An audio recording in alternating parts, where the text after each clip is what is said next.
पिछली वीडियो में हमने प्लांट फिजियोलॉजी का पहला चैप्टर यानी कि photosynthesis in higher plants cover कर लिया था। बचे थे 2 चैप्टर। अब उन्हीं 2 चैप्टर को हम इस वीडियो में करने वाले हैं, वो भी सिर्फ और सिर्फ 25 मिनट्स में। Welcome to the another part of the plant physiology, जिसमें हम करने वाले हैं बचे हुए 2 चैप्टर। पहला चैप्टर जो है रेस्पिरेशन प्लांट्स, दूसरा चैप्टर है हमारा प्लांट ग्रोथ एंड डेवलपमेंट। दोनों एनसीईआरटी बेस्ड रहेंगे, नीट ओरिएंटेड रहेंगे। जो इम्पोर्टेंट टॉपिक्स होंगे, जो इम्पोर्टेंट लाइंस होंगी, पॉइंट्स होंगी, सब कुछ यहाँ पे कवर होगा और सब कुछ एनसीईआरटी बेस्ड होगा। और वो मैं हवा में नहीं बोल रहा, आप देख सकते हो यहाँ पे एनसीईआरटी पेजेस लगे हुए हैं, उन्हें से ये छांट के पूरी स्लाइड्स बनाई गई हैं और इन्हीं स्लाइड्स में पूरा चैप्टर आपको खत्म होने वाला होगा बिल्कुल ही कुछ ही समय के अंदर। अगर हम देख के चलें, अगर 2 चैप्टर अगर आ रहे हैं तो कम से कम 25 या 30 मिनट का समय यहाँ पे लगने वाला है। तो शुरू करते हैं रेस्पिरेशन इन प्लांट्स। तो रेस्पिरेशन इन प्लांट्स में हम देखेंगे सबसे पहले बेसिस ऑफ रेस्पिरेशन। तो cellular respiration is the breaking of carbon carbon bonds of complex compounds through oxidation to release energy. इसका एक्सप्लेनेशन अच्छी तरह से समझना कि सेल के अंदर कॉम्प्लेक्स मॉलिक्यूल्स होते हैं, समझे? कॉम्प्लेक्स मॉलिक्यूल्स कैसे? जैसे कि ग्लूकोज। अब ग्लूकोज के जो कार्बन कार्बन बॉन्ड टूटते हैं वो रिलीज करते हैं तुम्हारे एनर्जी। उस एनर्जी के रिलीज को, उस एनर्जी रिलीज के प्रोसेस को हम बोलते हैं रेस्पिरेशन। ठीक है। अब एटीपी जो है हमारा एनर्जी होता है, एनर्जी करेंसी होता है ऑफ दी सेल। सबको पता है, हमें पता है, आपको पता है। Energy is release in a series of slow step wise enzymatic reactions. तो जो एनर्जी है, एक्सप्लेनेशन में लिखा हुआ है कि जो एनर्जी है वो एक बार में नहीं निकलती है बल्कि स्लो स्टेप्स में निकलती है, ताकि सेल उसे एटीपी के रूप में स्टोर कर सके। Equal line, plant use stomata lenticels for gaseous exchange, they lack specialised respiratory organs. इसका एक्सप्लेनेशन क्या है? देखो, प्लांट्स के पास लंग्स नहीं होते हैं, ठीक है। वो स्टोमेटा और लेंटिसल्स के साथ ही काम चलाते हैं, क्योंकि देखो उनका जो गैसेस एक्सचेंज डिमांड है ना, वो कम होता है, तो उन्हें लंग्स की कोई जरूरत नहीं है। आगे बढ़े तो ग्लाइकोलिसिस या फिर ईएमपी पाथवे बोल सकते हो। अब ये कहाँ होता है? तो ये साइटोप्लाज्म में होता है, ये पीवाईक्यू भी है। डेफिनेटली क्वेश्चंस तो मैं लाया नहीं, पर रिवीजन के साथ जहाँ जहाँ मैं बता सकता हूँ कि ये क्वेश्चन है, ये पीवाईक्यू है ना। Of all living organisms involves partial oxidation of glucose to all molecules of pyruvic acid. Explanation क्या है कि ग्लाइकोलाइसिस साइटोप्लाज्म में होता है और इसमें ग्लूकोज पूरा ब्रेकडाउन नहीं होता है, सिर्फ 2 पायरुविक एसिड मॉलिक्यूल्स जो है बनते हैं। अब यहाँ पे की स्टेप्स देख लो। की स्टेप्स किसके? ATP steps. यहाँ पे एटीपी जो है वो यूटिलाइज्ड होता है कहाँ पे? पहले ग्लूकोज से G6P बनाने में, एंड F6P से F1,6 बायोफॉस्फेट बनाने में। इसका एक्सप्लेनेशन क्या है? पहले इन्वेस्टमेंट करनी पड़ती है, यानी 2 स्टेप में एटीपी खर्चा होता है। फिर तीसरी लाइन यहाँ पे क्या पढ़ने को मिल रहा है कि NADH और NH हमें यहाँ पे फॉर्म होते हुए मिलते हैं जब तुम्हारा PGAL कन्वर्ट हो जाता है BPGA में। एक्सप्लेनेशन क्या है? जब 3 फोस्फोग्लाइसिलर एल्डिहाइड से बायफोस्फोग्लिसरेट बनता है, तब रिड्यूसिंग पावर NADH जनरेट होती है। तो मैं बोला था ग्लाइकोलाइसिस में कोई डाउट नहीं होगा, बहुत इजीली हमने समझ लिया है। इसका यहाँ पे डायग्राम भी दिया हुआ है जो आप देख सकते हो। Fermentation, anaerobic respiration. Anaerobic respiration से पता चल रहा है विदाउट ऑक्सीजन का यहाँ पे काम हुआ है। Incomplete oxidation of glucose occurs under anaerobic condition with the net gain of 2 ATP। Explanation क्या है? बिना ऑक्सीजन के ग्लूकोज पूरा नहीं टूटता है, इसलिए 2 ATP का ही फायदा हुआ है। अब यीट जो है, ये बहुत अच्छा इंपॉर्टेंट फैक्ट है और यहाँ पे क्वेश्चन भी बन सकता है कि yeast poison themselves to death when alcohol concentration reaches above 13%। इसका एक्सप्लेनेशन क्या है कि जो यीस्ट है वो खुद से ही बनाए हुए जो अल्कोहल से ही मर जाता है अगर कंसंट्रेशन 13% से ऊपर चले जाए। अगर कंसंट्रेशन 13 ऊपर से ऊपर चलेगी तो यीस्ट तो भाई उसका गेम खत्म, ठीक है। तो उसका भी यहाँ पे आपका पूरा डायग्राम दिया हुआ है फर्मेंटेशन का, आप देख सकते हो। आगे बढ़ते हैं एरोबिक रेस्पिरेशन के बारे में, ठीक है। कहाँ पे होगा? माइटोकॉन्ड्रिया में होगा। पायरुवेट अंडरगो करता है oxidative decarbonisation in the matrix to form acetylene Colin A. अब एक्सप्लेनेशन देख लो। देखो माइटोकॉन्ड्रिया के मैट्रिक्स में एंट्री से पहले जो पायरुवेट है वो एसिटाइलिन कोलिन ए में चेंज हो जाता है, यानी बदल जाता है, जिसे लिंक रिएक्शन भी कहते हैं। द टीसीए साइकिल, अब ये साइकिल इसको हम फेमसली क्रेब साइकिल भी बोलते हैं, बहुत फेमस है।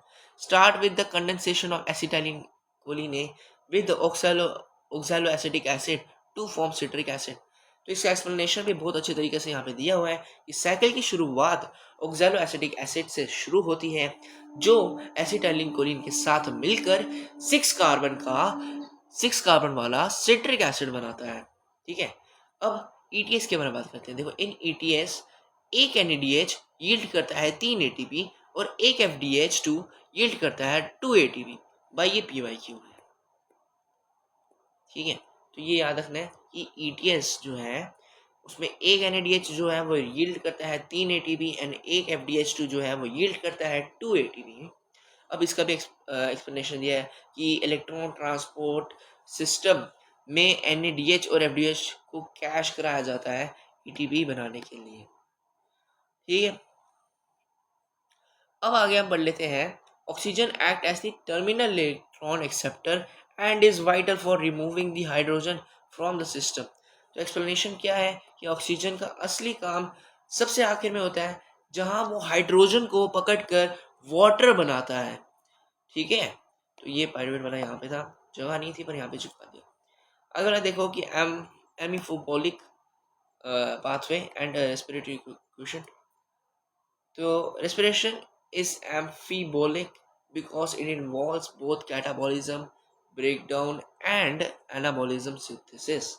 तो इसका एक्सप्लेनेशन क्या है? ये सिर्फ तोड़ने के काम नहीं आता है, बल्कि इंटरमीडिएट दूसरे मॉलिक्यूल्स जैसे कि फैटी एसिड्स बनाने में भी काम आते हैं। अब रेस्पिरेटरी क्वेश्चन कैसे निकालते हैं उसका फॉर्मूला दिया हुआ है कि वॉल्यूम ऑफ CO2 इवॉल्व, कितनी CO2 आपकी इवॉल्व हुई है upon volume of oxygen consume.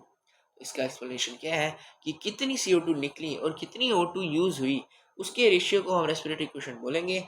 और कार्बोहाइड्रेट के लिए ये वैल्यू है हमारी 1 होती है, और फैट्स के लिए हमारे पास 0.7 होती है, और प्रोटीन्स के लिए तो 0.9 होती है।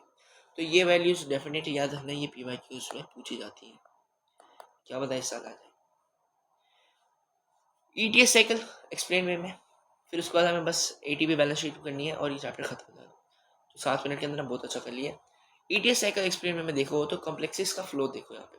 देखो ETS साइकिल में 5 कॉम्प्लेक्सेस होते हैं, इन्वॉल्व होते हैं, जो इलेक्ट्रॉन के कैरियर से दूसरे तक पहुँचते हैं। तो कॉम्प्लेक्स 1 देखें जो कि है NADH डिहाइड्रोजिनेस।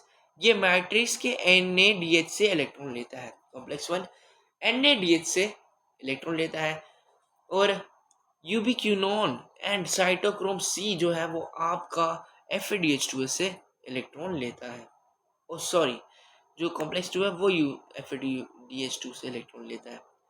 यूबिक्विनोन एंड साइटोक्रोम ये बस ये तो कैरियर्स होते हैं, है ना। सिर्फ ये कैरियर होते हैं जो मतलब कॉम्प्लेक्सेस में घूमते रहते हैं, कॉम्प्लेक्सेस के बीच में मूव करते रहते हैं। कॉम्प्लेक्स 4 देखो साइटोक्रोम C ऑक्सीडेज, ये इलेक्ट्रॉन को फाइनल एक्सेप्टर, ये इलेक्ट्रॉन को फाइनल एक्सेप्टर ऑक्सीजन तक पहुंचाता है। तो कॉम्प्लेक्स 4 का ये काम है कि फाइनल एक्सेप्टर तक हमें पहुंचाना है। अब यहाँ पे ऑक्सीजन का रोल देखो यार। ऑक्सीजन टर्मिनल इलेक्ट्रॉन एक्सेप्टर है, पहली बात तो ये हाइड्रोजन को सिस्टम से हटाकर, हाइड्रोजन को हटाकर H2O बनाता है। इसके बिना पूरा ETS प्रोसेस रुक जाएगा, क्योंकि इलेक्ट्रॉन्स आगे मूव नहीं कर पाएंगे। समझ में आया? ये बहुत ही इंपॉर्टेंट टॉपिक है भाई, ये बहुत इंपॉर्टेंट टॉपिक है। इसको रिपीट कर देते हैं कि ऑक्सीजन टर्मिनल इलेक्ट्रॉन एक्सेप्टर एक तो, और ये हाइड्रोजन को सिस्टम से हटाकर H2O बनाता है। इसके बिना पूरा ETS प्रोसेस रुक जाएगा, क्योंकि इलेक्ट्रॉन आगे मूव ही नहीं कर पाएगा।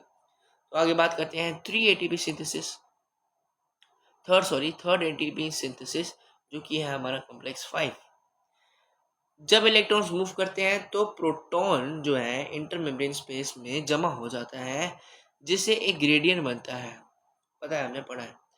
जब ये proton gradient complex 5 ATP synthase के थ्रू वापस मैट्रिक्स में आते हैं, तो एटीपी बनता है। पहला वाला देखो, फर्स्ट NADH से 3 एटीपी बनते हैं, दूसरा FDH2 से 2 एटीपी बनते हैं। तो यार डेफिनेटली आपको ना ये चीज़ याद रखनी वाली है, ये भी PYQ में आती है। इस प्रोसेस को ऑक्सीडेटिव फोस्फोराइलेशन भी कहते हैं, क्योंकि यहाँ ऑक्सीडेशन रिडक्शन की एनर्जी एटीपी से बन रहा है।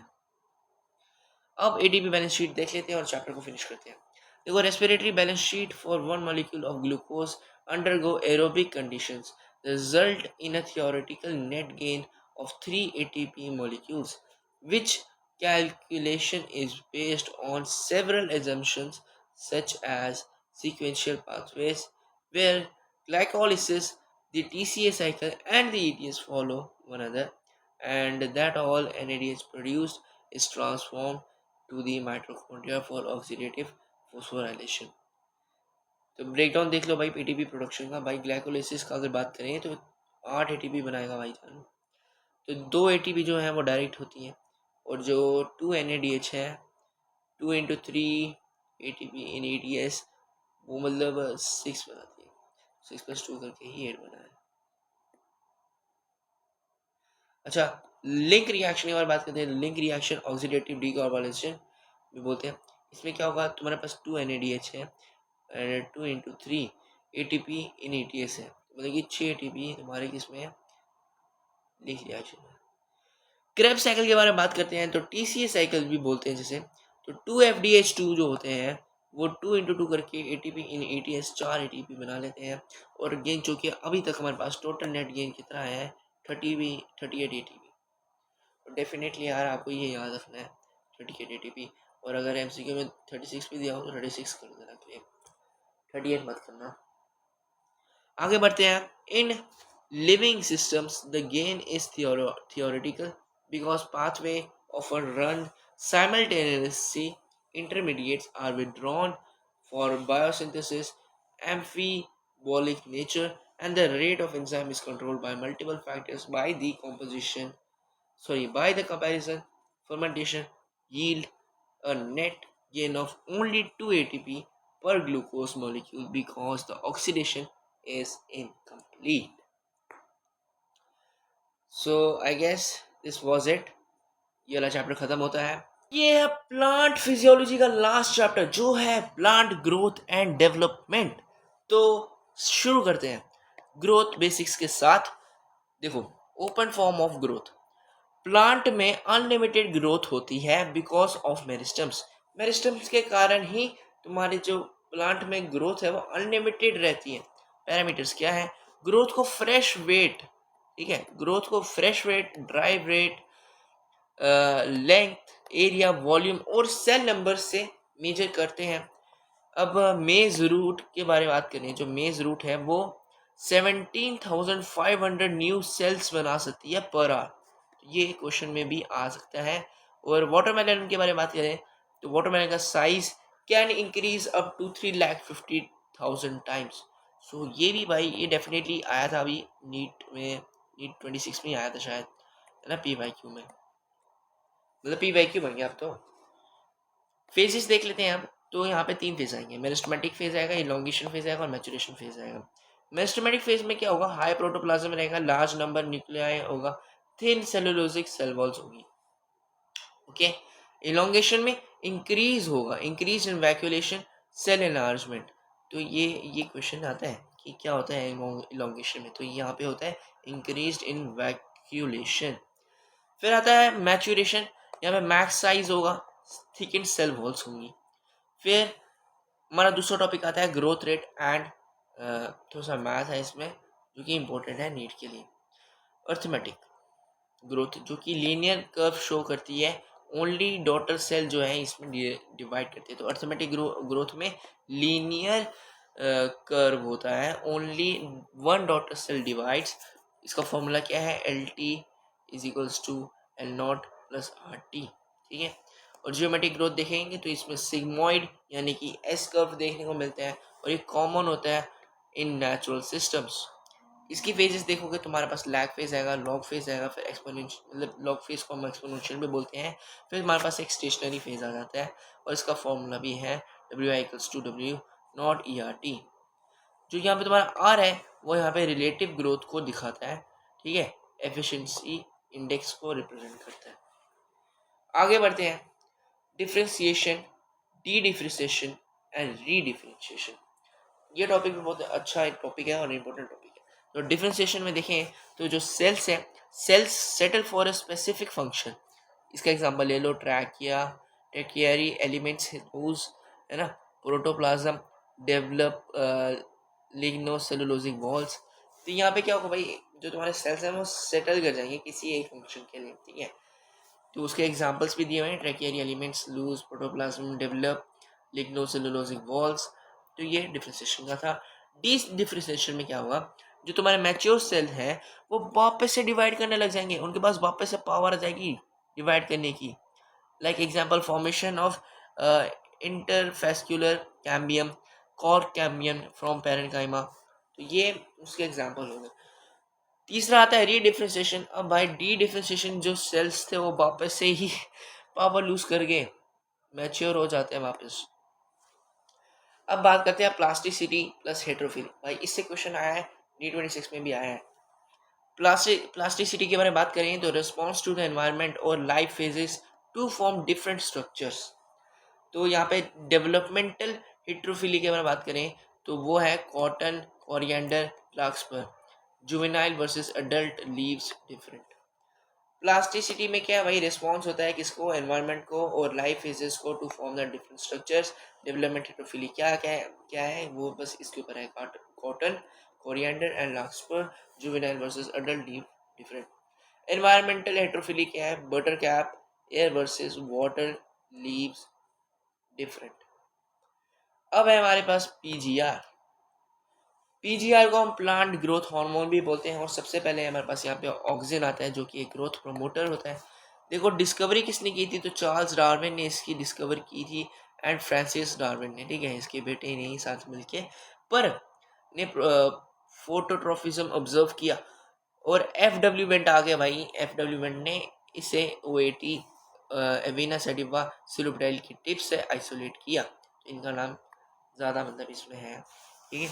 डेरिवेटिव्स क्या है इसका, तो ये तुम्हें याद रखना है कि ऑक्सिन किसका डेरिवेटिव है, तो वो इंडोल कंपाउंड का डेरिवेटिव है। अच्छा टाइप देख लो भाई, नेचुरल जो मिलता है हमें IAA IBA, और सिंथेटिक जो होता है वो होता है NAA और 2,4-D। 2,4-D तुम्हारा उसमें भी पेस्टिसाइड्स उसमें भी यूज़ किया जाता है ना। तो ये याद रखना, ये क्वेश्चन है 2,4-D वाला, ये PYQ है अल्टीमेटली, ये नीट 2026 में भी आया है। की फंक्शंस देख लेते हैं। तो एपिकल डोमिनेंस, मतलब कि टर्मिनल बर्ड लेटरल बर्ड्स की जगह मतलब कि टर्मिनल जो बर्ड है वो लेटरल बर्ड्स की ग्रोथ को रोकता है। इससे हटाने के लिए डीकैपिटेशन करना पड़ता है, मतलब कि टिप को काट दिया जाता है। होता कुछ नहीं है, एपिकल डोमिनेंस शो करता है। तो तुम्हारा टर्मिनल मतलब कि टर्मिनल बर्ड है वो लेटरल बर्ड्स की ग्रोथ को रोकता है। ऊपर ही ऊपर जाना है, हमें साइड से नहीं ग्रो करना है। तो इसको करने के लिए, इसको रोकने के लिए तुम क्या करोगे, डीकैपिटेशन करोगे। डीकैपिटेशन करोगे तो कटिंग द टिप्स, ठीक है। फिर जैसे कि टी प्लांटेशन में की जाती है ना, हेज मेकिंग में। अब यहाँ पे रूटिंग की बात करें तो स्टेम कटिंग्स में रूट इनिशिएट करता है, ठीक है। स्टेम कटिंग्स में रूट इनिशिएट करता है हर्बिसाइड, मैंने पहले बोला था। 2,4-D बहुत इंपॉर्टेंट है, ये क्वेश्चन में पूछा जाता है। 2,4-D यूज किया जाता है एज ए डाइकॉट, वीड को मारने के लिए। मोनोकॉट को इफेक्ट नहीं करता है। किसको इफेक्ट नहीं करता है, मोनोकॉट को इफेक्ट नहीं करता है। कौन नहीं इफेक्ट करता है, 2,4-D मोनोकॉट को इफेक्ट नहीं करता है। पार्थिनोकार्पी क्या है भाई, टोमेटोस में सीडलेस फ्रूट प्रोड्यूस करने के लिए, ठीक है, सीडलेस फ्रूट प्रोड्यूस करने के लिए। अब दूसरा हमारे पास जो आता है ग्रोथ प्रमोटर है, ये भी वो है गिबेलिन। गिबेलिन ने क्या किया था, डिस्कवरी किसने किया था, ई कुरोजावा ने बका ने फुलिश सीडलिंग डिजीज स्टडी की जो गिबेला फुजिकुरोई फंगस से होती है। जापानीज नेम लग रहे हैं। डेरिवेटिव क्या है, तो डेरिवेटिव इसका टर्पीन्स है। सारे GAS एसिडिक होते हैं। गिबेलिक एसिड, जितने भी गिबेलिक एसिड होते हैं ना, वो सारे के सारे मतलब जो भी जितने भी गिबेलिक गिबेलिन्स होते हैं ना, वो सारे एसिडिक होते हैं, ठीक है। GA3 जो है वो सबसे पहला डिस्कवर होता है, GA3 सबसे पहले डिस्कवर हुआ था, ये क्वेश्चन में पूछा जा सकता है। की फंक्शन के बारे में बात किया जाए तो एक्सिस इलोंगेशन ग्रेप्स के स्टॉक्स की लेंथ बढ़ाता है और एप्पल की शेप इंप्रूव करता है, ठीक है। शुगर केन की स्टेम की लेंथ बढ़ाकर यील्ड 20 टन्स पर एकड़ तक बढ़ा देता है। और बोल्टिंग के बारे में बात करें तो बोल्टिंग में काम करते हैं रोसेट प्लांट्स, कैबेज बीट में फ्लावरिंग से पहले इंटर नोड इलोंगेशन करता है, ठीक है। किस किस में करते हैं? रोजेट प्लांट्स, कैबेज बीट, ठीक है। इसमें मोल्टिंग भी करता है भाई, मोल्टिंग ब्रूअरी इंडस्ट्री में मोल्टिंग प्रोसेस को फास्ट करता है। अच्छा, तो बस खत्म वाला चैप्टर। साइटोकाइनेसिस के बारे में बात कर लेते हैं। तो ये भी एक ग्रोथ प्रमोटर है, डिस्कवरी इसकी स्कूग एंड मिलर ने की थी। स्कूग एंड मिलर ने ऑटोक्लेव्ड हेरिंग स्पर्म डीएनए से काइनेटिन डिस्कवर किया। नेचुरल साइटोकाइनिन तुम्हारा जियाटिन होता है ना, जियाटिन कॉर्न कर्नल्स और कोकोनट मिल्क से मिलता है। किससे मिलता है? नेचुरल साइटोकाइनिन कोकोनट मिल्क से मिलता है, ठीक है। इसका डेरिवेटिव एडेनिन होता है या फिर मतलब यूरिन, ठीक है।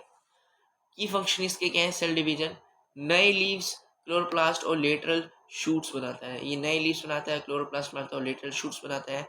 एपिकल डोमिनेंस, ये ऑक्सिन के अपोजिट काम करता है, ठीक है। मतलब कि क्या करेगा? ये एपिकल डोमिनेंस को ओवरकम करने में हेल्प करता है।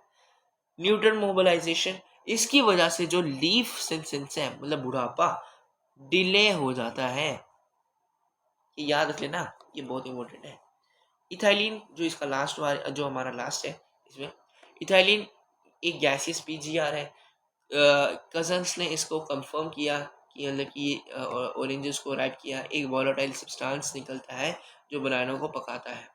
तो डेरिवेटिव इसका क्या है? गैसियस है। की फंक्शन क्या है कि फ्रूट राइपनिंग कर सकता है। राइपनिंग के वक्त रेस्पिरेशन रेट बढ़ाता है, जिससे रेस्पिरेटरी क्लाइमेटिक कहते हैं, है ना। राइपनिंग के वक्त ये रेस्पिरेशन रेट बढ़ाता है, जिसे रेस्पिरेटरी क्लाइमेटिक भी कहते हैं। तो ये याद रखना ही क्वेश्चन है। ब्रेकिंग डोरमेंसी, पीनट सीड्स और पोटैटो ट्यूबर्स की डोरमेंसी ब्रेक करके जर्मिनेशन स्टार्ट करता है, ठीक है। और ईटोफोन जो है ये सोर्स ऑफ इथाइलिन जो है वो टोमेटोज और एप्पल्स में राइपनिंग फास्ट करता है। ये याद रखना है कि ईटीफोन बहुत इंपॉर्टेंट है, ये तुम्हारा टोमेटोज और एप्पल्स में राइपनिंग बहुत फास्ट करता है। क्यूक्यूम्बर में फीमेल फ्लावर्स बढ़ाता है, ठीक है। क्यूक्यूम्बर में फीमेल फ्लावर्स बढ़ाता है। रूट हेयर फॉर्मेशन, प्लांट्स की एब्जॉर्प्शन सरफेस बढ़ाता है। लास्ट में हमारे पास आता है, अच्छा लास्ट में ये भी है, लास्ट में हमारे पास आता है एब्सिसिक एसिड जो कि है ABA ग्रोथ इनिबिटर है। ये सबसे सबसे सबसे जो है डिस्कवरी इसकी मिड 1916 में इनिबिटर बी एब्सिशन 2 और डॉर्मिन के नाम से डिस्कवर हुआ था। बाद में जाके इसका ये नाम ये एब्सिसिक एसिड कर दिया गया। डेरिवेटिव इसका कैरोटीनॉइड है। की फंक्शन क्या है? देखो भाई ये एक स्ट्रेस हार्मोन है, स्टोमेटा को क्लोज कर देता है ताकि प्लांट एडवर्स कंडीशन में सर्वाइव कर सके। सारा पानी निकल जाएगा तो प्लांट मर जाएगा। तो ये स्ट्रेस हार्मोन है, ये करता है क्या? बंद कर देता भाई स्टोमेटा। क्यों भाई? पानी नहीं जाना चाहिए बाहर। सीड डोरमेंसी, सीड को डेसिकेशन यानी कि सूखने से बचाता है और मैचुरेशन में हेल्प करता है। एंटोग ये एंटागोनिस्ट है टू गिबेलिन, लेकिन बिल्कुल अपोजिट है। ये गिबेलिन के बिल्कुल अपोजिट है, काम करता है और इनिवेटर वैसे प्रमोटर का ही सीन चलता है इन दोनों के बीच में। तो बस खत्म गया बिल्कुल, हमने 11 मिनट के अंदर बहुत अच्छी तरह से ख़त्म कर लिया है। ये वाला भी और वो वाला हमने किया था 12 मिनट में। तो मतलब कि 24-25 मिनट के अंदर हमारे 2 चैप्टर यहाँ पे अच्छी तरह रिवाइज हो चुके हैं, बिल्कुल ही NCERT बेस्ड रिवीजन हुआ है। अब अगर आप ये लेक्चर देख लेते हैं फिर उसके बाद अपने नोट्स से पढ़ लेते हैं, जो हम नोट्स प्रोवाइड करेंगे हमारे टेलीग्राम में, फिर ये दो लाइक आपका पूरा प्लांट फिजियोलॉजी पक्का हो जाएगा। So thanks for watching.